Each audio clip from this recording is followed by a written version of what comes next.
ಕಲ್ಯಾಣವೆಂಬ ಪ್ರಣತೆಯಲ್ಲಿ ಭಕ್ತಿರಸವೆಂಬ ತೈಲವ ಮೆರೆದು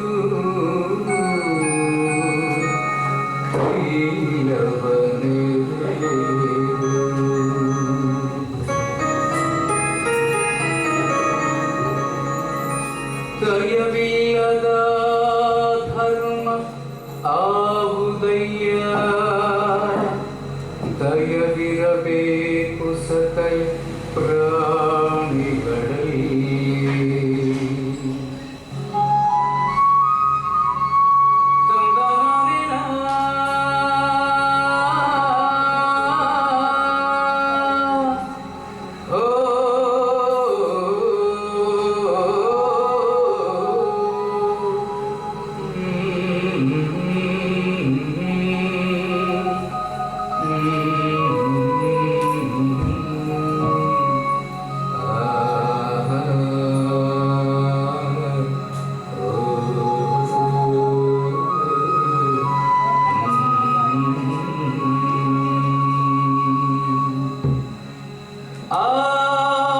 ಬೆಳಗಿನೊಳಗೆ ಬೆಳಗುತ್ತಿದ್ದರಯ್ಯ ಅಸಂಖ್ಯಾತ ಪ್ರಮಥ ಗಣಗಳು, ಅಸಂಖ್ಯಾತ ಪ್ರಮಥ ಗಣಗಳು. ತಂದನಾನಿನ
ಪ್ರಭುಗಳಿಗೆ ಶರಣು.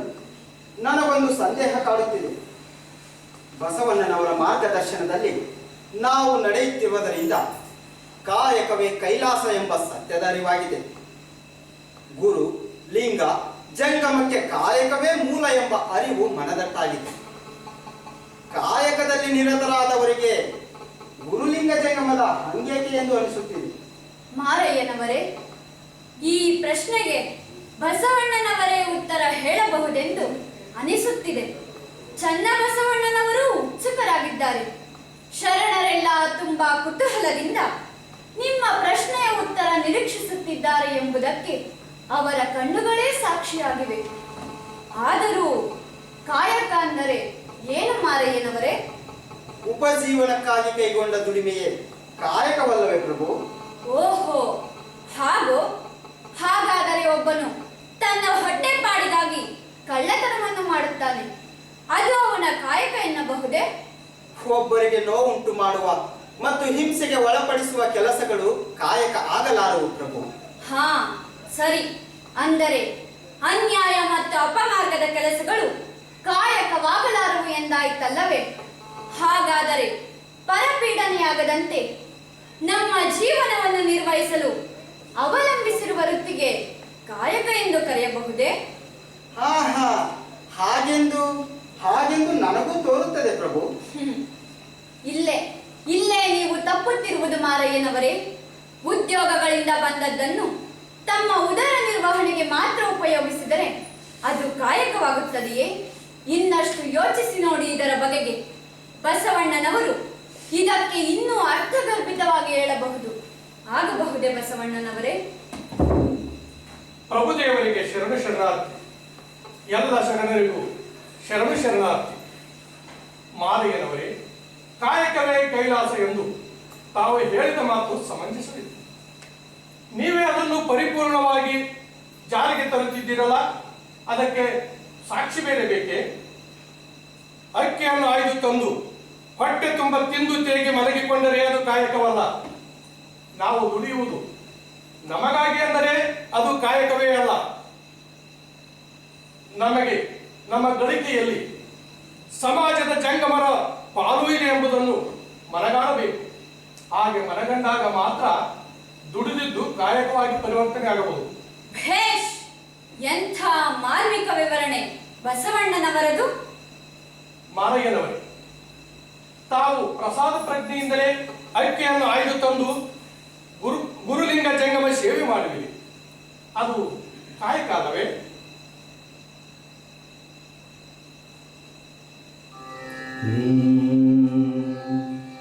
ಆರಂಭ ಮಾಡುವೆ ಗುರು ಪೂಜೆಗೆಂದು, ಆರಂಭ ಮಾಡುವೆ ಗುರು ಪೂಜೆಗೆಂದು, ವ್ಯವಹಾರ ಮಾಡುವೆ ಲಿಂಗಾರ್ಚನೆಗೆಂದು,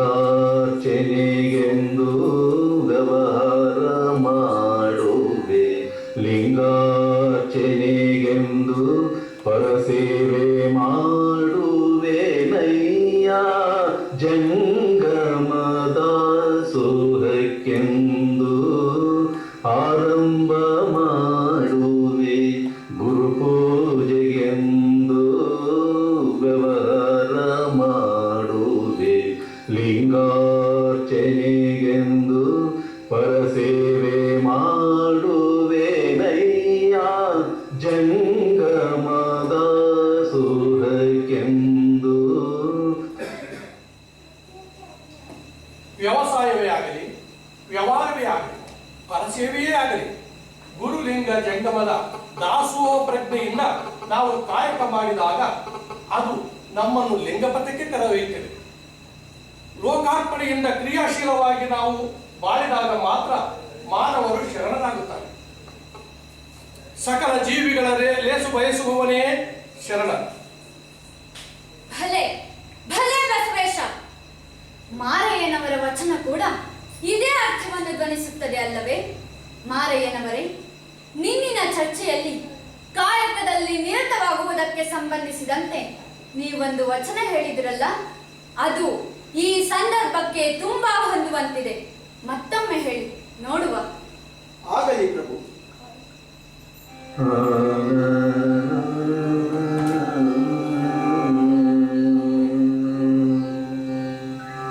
ಕಾಯಕ ನಿರುತನಾದಡೆ ಗುರುದರುಶನವಾದರು ಮರೆಯಬೇಕು, ಗುರುದರುಶನವಾದರು ಮರೆಯಬೇಕು, ಕಾಯಕ ನಿರುತನಾದಡೆ ಗುರುದರುಶನವಾದರು ಮರೆಯಬೇಕು, ಗುರುದರುಶನವಾದರು ಮರೆಯಬೇಕು, ಕಾಯಕ ನಿರುತನಾದಡೆ ಲಿಂಗ ಪೂಜೆಯಾದರೂ ಮರೆಯಬೇಕು, ಲಿಂಗ ಪೂಜೆಯಾದರೂ ಮರೆಯಬೇಕು, ಜಂಗಮ ಮುಂದಿದ್ದರೂ ಹಂಗು ಹರಿಯಬೇಕು, ಲಿಂಗ ಪೂಜೆಯಾದರೂ ಮರೆಯಬೇಕು, ಜಂಗಮ ಮುಂದಿದ್ದರೂ ಹಂಗು ಹರಿಯಬೇಕು, ಕಾಯಕ ಕೈಲಾಸವಾದ ಕಾರಣ, ಕಾಯಕ ಕೈಲಾಸವಾದ ಕಾರಣ, ಅಮರೇಶ್ವರ ಲಿಂಗವಾಯಿತಾದರೂ ಕಾಯಕದೊಳಗೋ, ಕಾಯಕದೊಳಗೋ, ಕಾಯಕದೊಳಗೋ, ಕಾಯಕದೊಳಗೋ, ಕಾಯಕ ನಿರುತನಾದಡೆ ಗುರುದರುಶನವಾದರೂ ಮರೆಯಬೇಕು, ಗುರುದರುಶನವಾದರೂ ಮರೆಯಬೇಕು, ಗುರುದರುಶನವಾದರೂ ಮರೆಯಬೇಕು. ಪ್ರಭುವೆ, ಬಸವಣ್ಣನವರು ವಿವರಿಸಿದಂತೆ ಗುರುಲಿಂಗ ಜಂಗಮಕ್ಕಾಗಿಯೇ ನಾವು ಸೇವೆ ಸಲ್ಲಿಸುತ್ತಿದ್ದೇವೆ. ನಮ್ಮ ಕಾಯಕದಲ್ಲಿಯೇ ಸಾರ್ಥಕತೆಯನ್ನು ಕಂಡುಕೊಳ್ಳುತ್ತಿದ್ದೇವೆ. ನಮ್ಮ ಜೀವನದ ಸಫಲತೆಯನ್ನು ಕಂಡುಕೊಳ್ಳುತ್ತಿದ್ದೇವೆ. ಗುರುಲಿಂಗ ಜಂಗಮಕ್ಕಾಗಿಯೇ ಕಾಯಕ ಮಾಡುತ್ತಿದ್ದೇವೆ. ಕಾಯಕದಿಂದ ಮಾತ್ರ ತ್ರಿವಿಧ ದಾಸೋಹ ಮಾಡಲು ಸಾಧ್ಯ. ತದೇಕ ಚಿತ್ತದಿಂದ ಕಾಯಕ ಮಾಡುವ ಸಂದರ್ಭದಲ್ಲಿ ಗುರುಲಿಂಗ ಜಂಗಮದ ಹಂಗು ನಮಗಿರುವುದಿಲ್ಲ. ಈ ಮೂರಕ್ಕೋಸ್ಕರ ಕಾಯಕ ಮಾಡುತ್ತಿರುವುದರ ಬಗ್ಗೆ ನಮಗೆ ತೃಪ್ತಿ ಇದೆ. ಮಾರಯ್ಯನವರೇ, ನಿಮ್ಮ ಚಿಂತನಾ ಕ್ರಮ ನನ್ನ ಆತ್ಮವನ್ನೇ ತಟ್ಟಿತು. ನಿಮ್ಮ ಕಾಯಕವೇ ಕೈಲಾಸ ಎಂಬ ಮಾತು ಶರಣ ಸಂಕುಲದ ಘೋಷವಾಕ್ಯವಾಗಿ ಅಮರತ್ವ ಸಾಧಿಸಿತು. ನಾವು ನಮ್ಮ ದೇಹವೆಂಬ ಗುಹೆ ಒಳಗಿನ ಈಶ್ವರನನ್ನು ಅರಿಯಬೇಕಾದರೆ ಸಮಾಜ ಎಂಬ ದೇವರು ಸಂತೃಪ್ತಿಯಲ್ಲಿರುವಂತೆ ನೋಡಿಕೊಳ್ಳಬೇಕು. ಇದುವೇ ಲಿಂಗತ್ವ, ಇದೇ ಅರಿವು, ಇದೇ ಗುರು. ತೋರಿಕೆಯ ಜಗತ್ತು ದ್ವೈತ, ಅರಿವ ಜಗತ್ತು ಅದ್ವೈತ. ತೋರಿಕೆ ವಾಸ್ತವ, ಇದಕ್ಕೆ ಕಾಲದ ಕಟ್ಟಳೆ ಇರುತ್ತದೆ. ಸೂರ್ಯ ಚಂದ್ರ ಮುಂತಾಗಿ ಕಣ್ಣಿಗೆ ಕಾಣುವಂತ ಎಲ್ಲ ವಸ್ತುಗಳು ಬಯಲಿನಿಂದಲೇ ಬಂದಿವೆ, ಕೊನೆಗೆ ಬಯಲಲ್ಲೇ ಲಯವಾಗುತ್ತವೆ. ಅದಕ್ಕೆ ನಾ ಹೇಳಿದ್ದು ರೂಪಿಂಗೆ ಕೇಡುಂಟೆ ಎಂದು. ಪ್ರಭುಗಳಿಗೆ ಶರಣು, ಸರ್ವ ಶರಣರಿಗೂ ಶರಣು ಶರಣಾರ್ಥಿ. ಕಾಯಕಕ್ಕೆ ವೇಳೆಯಾಗಲಿಲ್ಲವೇ ಎನ್ನಾಳ್ತಾನೆ, ಕಾಯಕವನ್ನು ಮರೆತು ಕೂಡಬಹುದೇ? ಲಕ್ಕು, ನೀನು ಕೇಳಿದೆ ಅಲ್ಲವೇ ಗುರುಲಿಂಗ ಜಂಗಮ ಅಭೇದ ಎಂಬುದನ್ನು? ಅಲ್ಲಮ ಪ್ರಭುದೇವರು ತಿಳಿಸಿದರು. ಹೀಗೆ ಯಾರೂ ಬೇರೆ ಅಲ್ಲ, ಎಲ್ಲರೂ ಶಿವಸ್ವರೂಪಿಗಳೇ ಎಂಬುದು ಸತ್ಯ ಅಲ್ಲವೇ? ಅದನ್ನೇ ಕುರಿತು ಯೋಚಿಸುತ್ತಿದ್ದೆ. ಅದು ಅಂತರಂಗದಲ್ಲಿ ಅರಿಯಬೇಕಾದ ಅರಿವು. ಅದಕ್ಕೂ ಮೊದಲು ಕಾಯಕವಲ್ಲವೇ? ನಡೆಯಿರಿ, ಕಾಯಕ ಕರೆಯುತ್ತಿದೆ. ಹೌದು ಮಾರಯ್ಯ, ಸತ್ಯವಾದ ಮಾತಿದು. ಅದ್ವೈತವನ್ನು ಬಾಹ್ಯದಲ್ಲಿ ಬಳಸಬಾರದು. ಅಂತರಂಗದ ಏಕೋಭಾವ ವಿಶ್ವ ಸೃಷ್ಟಿಯನ್ನು ಹೊಂದಿ ಕಾಯಕದಲ್ಲಿ ನಿರತವಾಗಬೇಕು. ಅದೇ ಶರಣ ಪಥ. ಹೌದೌದು ಪ್ರಭುವೆ, ಇಂದು ಈ ಸಮಸ್ಯೆಯನ್ನು ಆಲೋಚಿಸುತ್ತಾ ಕಾಯಕವನ್ನೇ ಮರೆತು ಬಿಟ್ಟೆ. ಲಕ್ಕು, ನಡೆ ಹೋಗೋಣ, ಕಾಯಕ ಕೈ ಮಾಡಿ ಕರೆಯುತ್ತಿದೆ.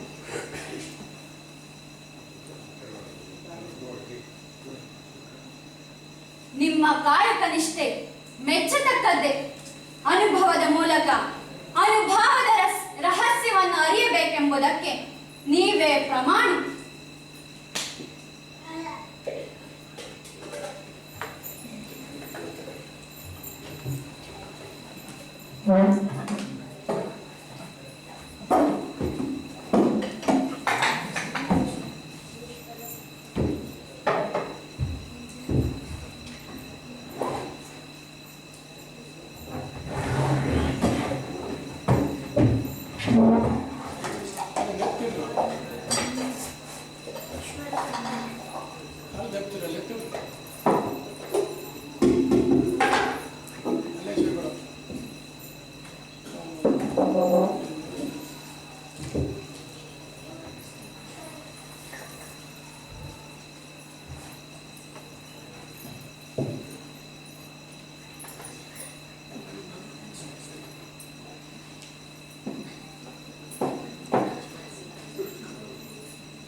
ಲಕ್ಕೋ, ಲಕ್ಕೋ, ಏ ಲಕ್ಕೋ!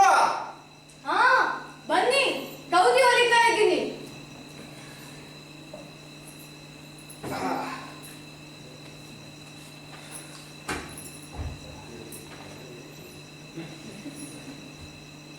ಏನಿದು? ಏ, ಅದೇನ್ ಹೀಗಂತೆ? ನನ್ನ ಕಾಯಕದಿಂದ ಬಂದ ಅಕ್ಕಿ ಇದು. ಲಕ್ಕೋ, ನನಗೊಂದು ಆಶ್ಚರ್ಯ ಅನುಭವ ಆಯ್ತು ಗೊತ್ತಾ? ಮಹಾಮನೆ ಅಂಗಳದಲ್ಲಿ ಅದೆಷ್ಟು ಅಕ್ಕಿ ಬಿದ್ದಿತ್ತು ಗೊತ್ತಾ? ನೀ ಹೋದ ಕಡೆ ಸಾಕಷ್ಟು ಅಕ್ಕಿ ಬಿದ್ದಿರ್ಬೇಕಲ್ವೇ? ಅಯ್ಯೋ, ಇಷ್ಟೊಂದು ಅಕ್ಕಿಯನ್ನು ಹೇಗೆ ತಂದಿರಿ? ಬಹಳ ಅಕ್ಕಿ ಬಿದ್ದಿತೆಂದು ಇಷ್ಟೊಂದು ಆಯ್ತು ತರುವುದೇ? ಅದಕ್ಕೆ ಯಾಕೆ ಯೋಚಿಸ್ತಿದ್ದೀಯಾ? ಇನ್ನೂ 4 ದಿನ ಕಾಯಕಕ್ಕೆ ಹೋಗ್ಬೇಕಿಲ್ಲ. ಅಷ್ಟೊಂದು ಅಕ್ಕಿ ಒಂದೇ ಕಡೆ ಬಿದ್ದಿತ್ತು. ಆಯ್ತು ತಂದೆ ಅಷ್ಟೇ.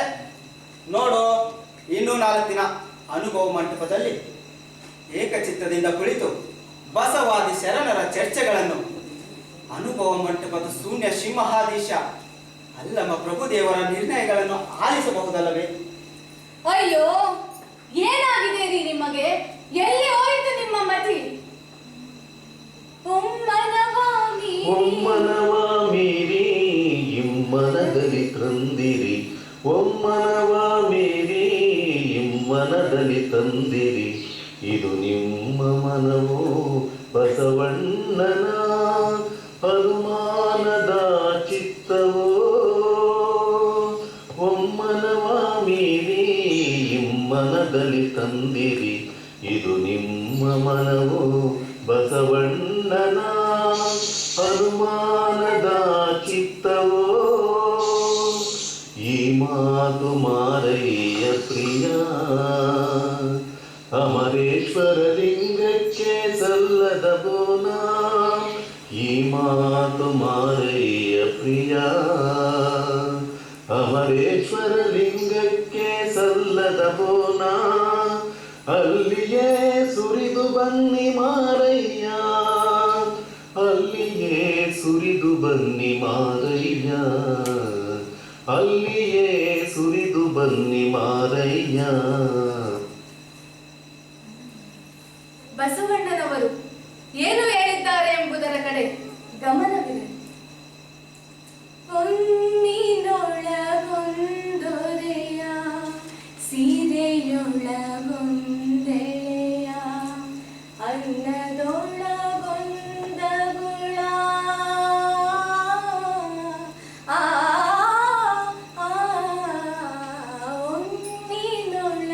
ಹೊನ್ನಿನೊಳಗೊಂದೊರೆಯ ಸೀರೆಯೊಳಗೊಂದೆಳೆಯ ಅನ್ನದೊಳಗೊಂದ ಗುಳ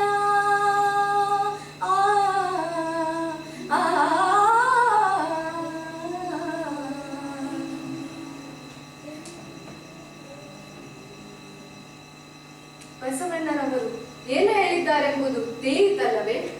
ನರನ ಈ ಸಂಗ್ರಹ ಬುದ್ಧಿಯೇ ಜಗತ್ತಿನ ಅಧೋಗತಿಗೆ ಕಾರಣವೆಂಬುದರ ಅರಿವು ಬೇಕಲ್ಲವೇ? ಅಷ್ಟಕ್ಕೂ ನಮಗೇಕೆ ಇಂಥ ಆಸೆ? ಆಸೆಯು ಎಂಬುದು ಅರಸಂಗಲ್ಲದೆ ಶಿವಭಕ್ತರಿಗೆ ಉಂಟೆ ಅಯ್ಯ. ಆಸೆಯು ಎಂಬುದು ಅರಸಂಗಲ್ಲದೆ ಶಿವಭಕ್ತರಿಗೆ ಉಂಟೆ ಅಯ್ಯ.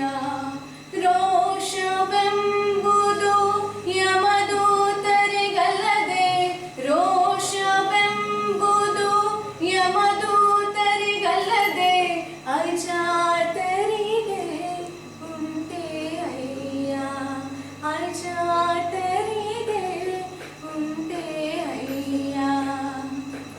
ನೋಡಿ ಸ್ವಾಮಿ, ನಾವು ಅಗತ್ಯಕ್ಕಿಂತ ಹೆಚ್ಚಿದ್ದನ್ನು ಸಂಗ್ರಹಿಸಿಟ್ಟುಕೊಳ್ಳಬಾರದು. ಬೇಕಾದಷ್ಟನ್ನು ಮಾತ್ರ ಇಟ್ಟುಕೊಳ್ಳೋಣ. ಉಳಿದದ್ದನ್ನು ಅಲ್ಲಿಯೇ ಸುರಿದು ಬನ್ನಿ. ಬೇಗ ಹೊರಡಿ. ದಾಸೋಹಕ್ಕೆ ಸಮಯ ಮೀರಬಾರದು.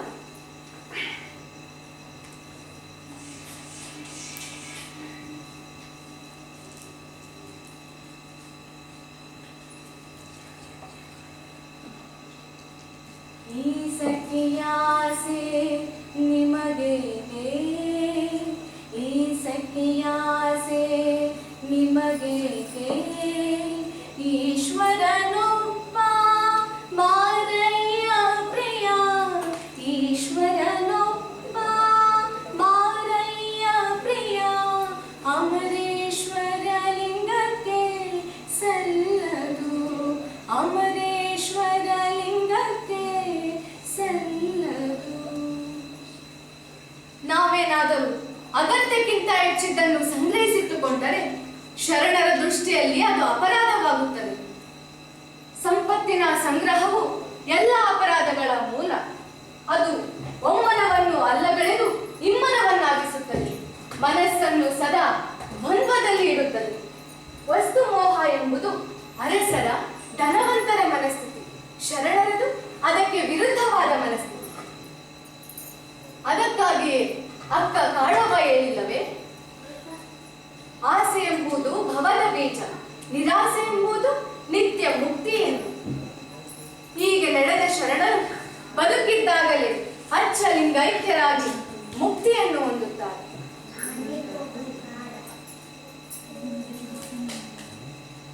ಭಕ್ತರು ಕಾಯಕವೆಂದು, ಭಕ್ತರು ಕಾಯಕವೆಂದು ದಾಯಗಾರಿಕೆಯಲ್ಲಿ ದಾಸೋಹ ಮಾಡಬಹುದೇ, ದಾಯಗಾರಿಕೆಯಲ್ಲಿ ದಾಸೋಹ ಮಾಡಬಹುದೇ.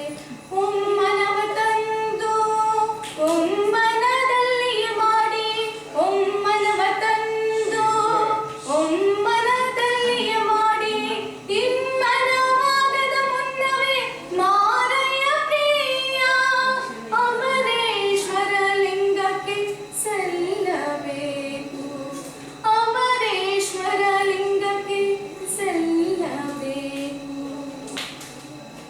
ತಾರೆಯ ಸೊಪ್ಪಾದರೂ ಸತ್ಯಶುದ್ಧ ಕಾಯಕದಿಂದ ಬಂದದ್ದು ಮಾತ್ರ ಲಿಂಗಕ್ಕೆ ಅರ್ಪಿತ, ದುರಾಸೆಯಿಂದ ಬಂದದ್ದು ಲಿಂಗಕ್ಕೆ ಸಲ್ಲದು. ಅದಕ್ಕಾಗಿಯೇ ಅಪ್ಪ ಬಸವಣ್ಣನವರು ಹೇಳುತ್ತಾರೆ, ಪಾಪಿಯ ಧನ ಪ್ರಾಯಶ್ಚಿತ್ತಕ್ಕಲ್ಲದೆ ಸತ್ಪಾತ್ರಕ್ಕೆ ಸಲ್ಲದಯ್ಯ ಎಂದು. ಗುರುವಾಗಲಿ ಲಿಂಗವಾಗಲಿ ಜಂಗಮವಾಗಲಿ ಕಾಯಕದಿಂದಲೇ ತಮ್ಮ ತನವನ್ನು ಉಳಿಸಿಕೊಳ್ಳಬೇಕು. ಕಾಯಕ, ಪ್ರಸಾದ, ದಾಸೋಹ ಎಂಬುದು ಜೀವನದ ಮಂತ್ರಗಳು ಎಂಬುದನ್ನು ಜಗತ್ತಿಗೆ ಸಾರು. ಪಶು ಪಕ್ಷಿ ಮನುಕುಲ ನಿಸರ್ಗಕ್ಕೆ ಹಾನಿ ಉಂಟಾಗದ ರೀತಿಯಲ್ಲಿ ಸತ್ಯಶುದ್ಧ ಕಾಯಕವನ್ನು ಮಾಡೋಣ. ಬಂದದ್ದು ದೇವರು ಕೊಟ್ಟ ಪ್ರಸಾದ ಎಂದು ಎಚ್ಚರಿಕೆಯಿಂದ ಸ್ವೀಕರಿಸೋಣ. ಇದೇ ನಮ್ಮ ಶರಣರ ಸಂದೇಶ.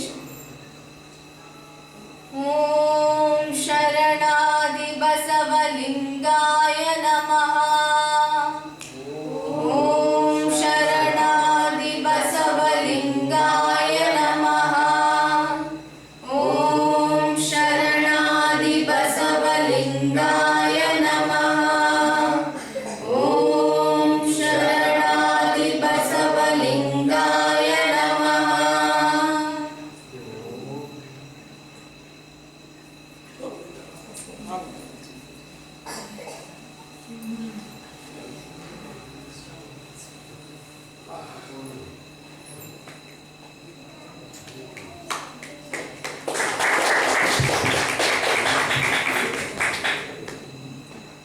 ಈ ಚಿಕ್ಕ ನಾಟಕ ತಮಗೆ ಏನನ್ನಿಸ್ತೋ ನನಗೆ ಗೊತ್ತಿಲ್ಲ.